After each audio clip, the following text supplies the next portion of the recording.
छात्रों, बैठिए। आज हम आपको ट्रिग्नोमेट्री के क्लास में ले चलते हैं। गणित तो ऐसे इंटरेस्टिंग विषय है नहीं, लेकिन इसमें इंटरेस्ट जगाया जाता है। और मैं आपको जो भी पढ़ाऊंगा कुछ आपको याद करने के लिए नहीं कहूँगा। आज हम आपको ट्रिग्नोमेट्री चैप्टर के विषय में कुछ जानकारी देने जा रहे हैं। जैसा कि आप जानते हैं कि ट्रिग्नोमेट्री की कहानी जो है हमारी राइट एंगल ट्रायंगल से शुरू होती है। हिंदी में समझिए तो उसको कहते हैं हम लोग समकोण त्रिभुज। समकोण त्रिभुज right angle triangle. Right angle triangle में आपको नीचे के क्लासों में बताया जा चुका होगा, या नहीं भी जानते हैं तो आप जान जाइए कि राइट एंगल ट्रायंगल जो होता है उसमें एक कोण राइट एंगल होता है, यानी एक कोण समकोण होता है, 90 डिग्री का होता है, और बाकी के दो कोण एक्यूट एंगल होते हैं, यानी कि 90 से छोटे होते हैं। तो एक एंगल 90 डिग्री हो जाता है और बाकी ये जो दो एंगल होते हैं ये 90 डिग्री से कम के होते हैं।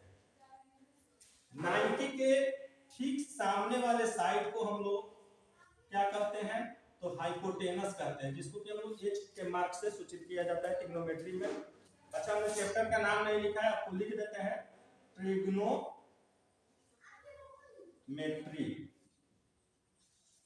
हम लोग पढ़ने जा रहे हैं ट्रिग्नोमेट्री। 90 डिग्री के सामने वाला जो साइड होता है सबसे बड़ा साइड होता है। चूंकि ये सबसे बड़ा एंगल है तो ये हम लोग थ्योरम भी पीछे के क्लासों में पढ़ चुके हैं कि जो सबसे बड़ा कोण होता है उसके सामने की भुजा जो होती है वो सबसे बड़ी होती है। तो इसे हम लोग समकोण त्रिभुज में हाइपोटेनस, यानी हिंदी में कहें तो उसको कर्ण के नाम से जानते हैं, और इसको अंग्रेजी में हम लोग हाइपोटेनस कहते हैं। तो ये सबसे लंबी भुजा होती है। इसका कुछ नाम दे दिया जाए इस त्रिभुज का, ए बी और सी हमने नाम दे दिया, तो यहाँ बीसी भुजा को हम लोग हाइपोटेनस कहेंगे। बाकी दो भुजाएं बच जाती है, जिसमें एक को परपेंडिकुलर और एक को बेस कहा जाता है। तो परपेंडिकुलर को हम लोग पी से और बेस को हम लोग बी से, है ना। जैसे परपेंडिकुलर का पहला लेटर ले लीजिए, पी फॉर परपेंडिकुलर और बी फॉर बेस। हिंदी में समझिए तो परपेंडिकुलर को हम लोग इसको तो कर्ण कहते हैं हिंदी में, इसको हम लोग आधार कहते हैं, बेस का हिंदी होता है आधार, और परपेंडिकुलर का हिंदी होता है लंब। इसी पर ट्रिग्नोमेट्री की सारी कहानी हमारी घूमते रहती है। चलिए थोड़ी सी एक बात आपको आज इंटरेस्टिंग बता देते हैं। चूंकि आज मैं आपका फर्स्ट क्लास ले रहा हूं, तो फर्स्ट क्लास ले रहा हूं, इसके बाद मैं आपको जो भी बताऊंगा ट्रिग्नोमेट्री चैप्टर का आपका जो भी हेजिटेशन होगा वो बिल्कुल से ही खत्म हो जाएगा। आप इतना इसमें इंटरेस्ट महसूस कीजिएगा, कहिएगा कि अरे मैथ तो सबसे बढ़िया विषय है ना, और इसको आप लगिएगा बनाने, और मेरा विश्वास मानिए जब बनाने लगिएगा और बनने लगेगा तो आपको बहुत ही आनंद आएगा, है ना। इतना अच्छा विषय। तो मैं आपका हेजिटेशन दूर करने के लिए आज मैं आपको एक सबसे इंटरेस्टिंग चीज बताता हूं, जिसके बारे में मैक्सिमम लोग कहते हैं कि आप याद कर लीजिएगा, लेकिन मैं आपको अपने किसी भी क्लास में कुछ नहीं कहूंगा गणित में कि आप याद कर लीजिएगा। मैं सब कुछ आपको निकाल के दिखाऊंगा और आप खुद भी निकाल लीजिएगा, घर बैठे निकाल लीजिएगा, है ना। जहां चाहिएगा जब चाहिएगा निकाल लीजिएगा। परीक्षा हॉल में बैठे रहिएगा, रफ के कॉपी पे निकाल लीजिएगा और निकाल के जवाब दे दीजिएगा। मैं आपको वो हुनर सिखाऊंगा, मैं आपको हुनरवान बनाऊंगा गणित में, ठीक है। तो आज मैं आपको एक हुनर दिखाता हूं। जैसे बताइए आप लोगों में कितना लोग इसमें जानता है डिग्री का वैल्यू। क्या किए हो भाई डिग्री का वैल्यू, बोलो क्या किए हो डिग्री का वैल्यू, कैसे तुम्हें याद है, याद किए हो, याद किए हो। मैक्सिमम लोग याद किए हैं, मैं आपको याद करने के लिए नहीं बता रहा हूं, ठीक है। याद हो ही नहीं सकता है ना। आप 30 डिग्री का वैल्यू 60 डिग्री में बोल दीजिएगा, 60 डिग्री का 90 डिग्री में बोल दीजिएगा। तो मैं आज आपको, चलिए आज पहले उसी को बता देता हूँ, कल मैं इस पर आऊंगा इस टॉपिक पर, ठीक है ना। इस टॉपिक को कल मैं बताऊंगा शुरू से आपको। आज मैं आपको वही बात बता देता हूँ। चलिए बहुत लोगों का डिमांड है कि सर बताइए बताइए, तो बताइए, चलिए पहले वही बता देते हैं, ठीक है। लेकिन ये वो शुरू नहीं है, उसको हमें सेकंड या थर्ड क्लास में बताना था, लेकिन आज ही बता देते हैं। कल आपको फिर हम ले आएंगे यहाँ राइट एंगल ट्रायंगल पे। चलिए आज मैं आपको बताता हूँ। जैसे चलिए भाई, जैसे आप लोग अभी 10th क्लास वाले हैं, तो 10th क्लास वाले हैं, सीबीएसई वाले हो या किसी भी, है ना, मीडियम वाला, 10th क्लास में यदि आप पढ़ रहे हैं तो आपको बस 0 to 90 डिग्री, 0 से कितने दूर से, 0 से 90 डिग्री तक का ही वैल्यू जानना है। जब आप 11th 12th में जाइएगा तो वहां 360 तक का डिग्री जानना जरूरी है, डिग्री का मान। उसको भी मैं निकालना ही सिखा दूंगा, मैं सिखाता हूँ 11th वालों को भी सिखाता हूँ, 12th वालों को भी सिखाता हूँ कि कैसे निकाला जाएगा। याद नहीं करना है बाबू, याद बिल्कुल नहीं करना है, तनी गौर करा लोगे ना, ठीक ना।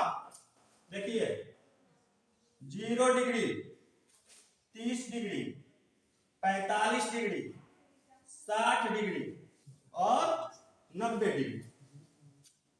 देखिए कोई कंसेप्ट तो गणित का है नहीं, लेकिन एक तरह का एक ट्रिक है ये, है ना। इसको आप ट्रिक समझ के अपने पास रखिएगा, ट्रिक समझ के रखिएगा पास, तो कभी डिग्री का वैल्यू भूलिएगा नहीं। ये कोई मतलब इसका एग्जैक्ट कंसेप्ट नहीं है, ये मैं बता देता हूँ आपको पहले। देखिए होता क्या है कि हम लोग क्या करेंगे कि नंबरिंग करेंगे।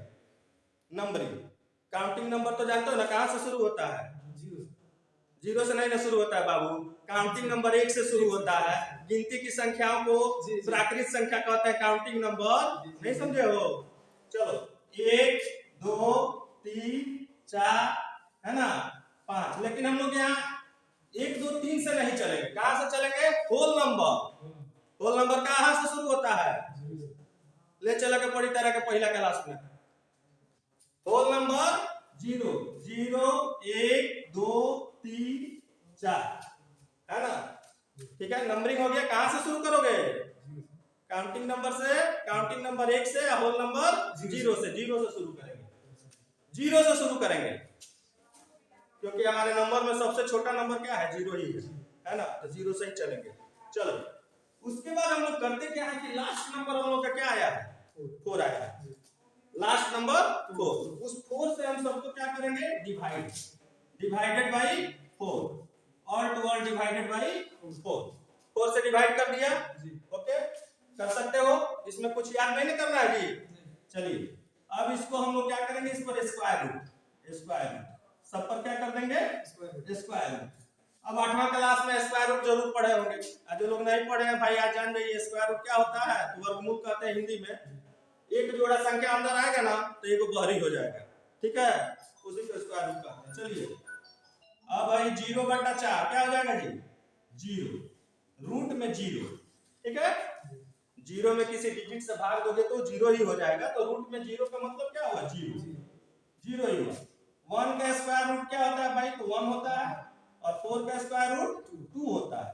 ये 2 जब 4 कट जाएगा 1 ऊपर आ जाएगा तो 1/2 हो सकता है ना, 1/2 नहीं 1/√2। ये रूट जो 2 है वो रूट में ही रह जाएगा, उसका स्क्वायर रूट नहीं निकला। √3 रह जाएगा ये रूट में ही, लेकिन 4 का स्क्वायर रूट हो सकता है। 2 × 4 तो इसका स्क्वायर रूट 2 हो गया, ये 4 1 × 4 कट गया, इसका स्क्वायर रूट 1 हो गया, ठीक है। Any problem? चलिए आगे देखिए। तो चलिए हम लोगों ने ये क्या किया, ये हम लोगों ने सारा वैल्यू साइन का निकाल लिया। किसका निकाल लिया? साइन का। तो साइन 0 डिग्री 0, बड़ी आसानी से हम लोग लिख सकते हैं। Sine 30 degree 1/2, sine 45 degree 1/√2, sine 60 degree √3/2, sine 90 degree 1। अब चूंकि हम लोग ये बात जानते हैं कि साइन का कॉम्प्लीमेंट होता है कॉस, ठीक है ना, साइन का कॉम्प्लीमेंट है कॉस। जैसे साइन 90 डिग्री माइनस थीटा क्या होता है? Cos theta. तो साइन जितना 90 होता है उतना कॉस 0 होता है। अब इसी को क्या करेंगे कि उलट के लिख देंगे।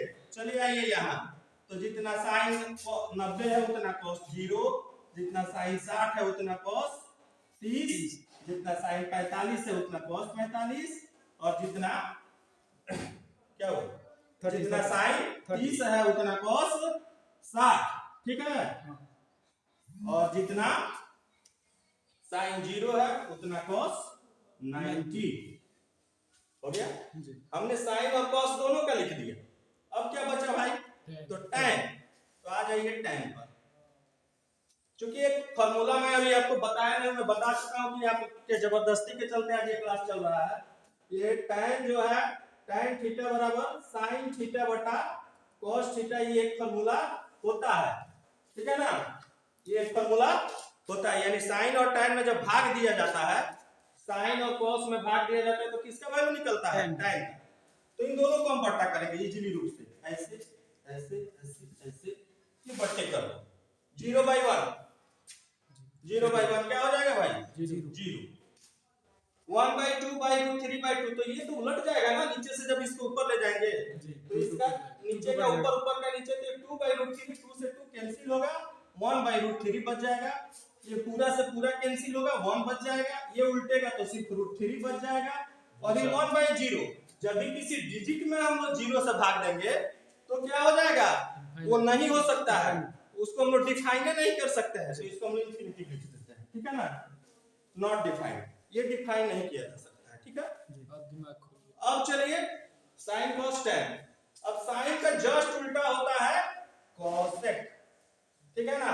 तो हो गया, यहाँ 0 के बट्टे में कुछ नहीं है तो क्या है? 1 है, तो cosec का वैल्यू क्या होगा? 1/0, तो इंफिनिटी हो जाएगा। cosec 30 का वैल्यू क्या होगा? तो 2 हो जाएगा, उलटते जाएंगे। फिर उसी तरह से sec का लिख देंगे, cos का उल्टा क्या होता है? sec, और tan का उल्टा cot। लिख दे, लिख के दिखा दे, ऐसा हो जाएगा। SW रहना, बस उलटते जाना है। SW रहने दीजिए इसको हाँ उलट के आप आइएगा। चलिए एक मेथड तो ये हुआ, अब बताइए, याद तो करना नहीं पड़ेगा, क्लियर? एकदम याद नहीं करना पड़ेगा, ठीक है ना जी। एक मेथड और है कि मैं आपको इन अमूलियों पर बता दूंगा, लेकिन आज का क्लास यही समाप्त करता हूं। मैं आपको इस अमूली पर बताऊंगा कि साइन और कॉस का मान कैसे आता है, ठीक है ना? इन अमूलियों को मानकर मैं इसको 0 डिग्री मानूंगा, मैं इसको 30 मानूंगा, इसको 45, इसको 60 और इसको 90 मान के, और मैं आपको बताऊंगा इन अंगुलियों पर कि आप ऐसे अपना हाथ देखिएगा और डिग्री का वैल्यू बताइएगा। कल के क्लास में बताते हैं।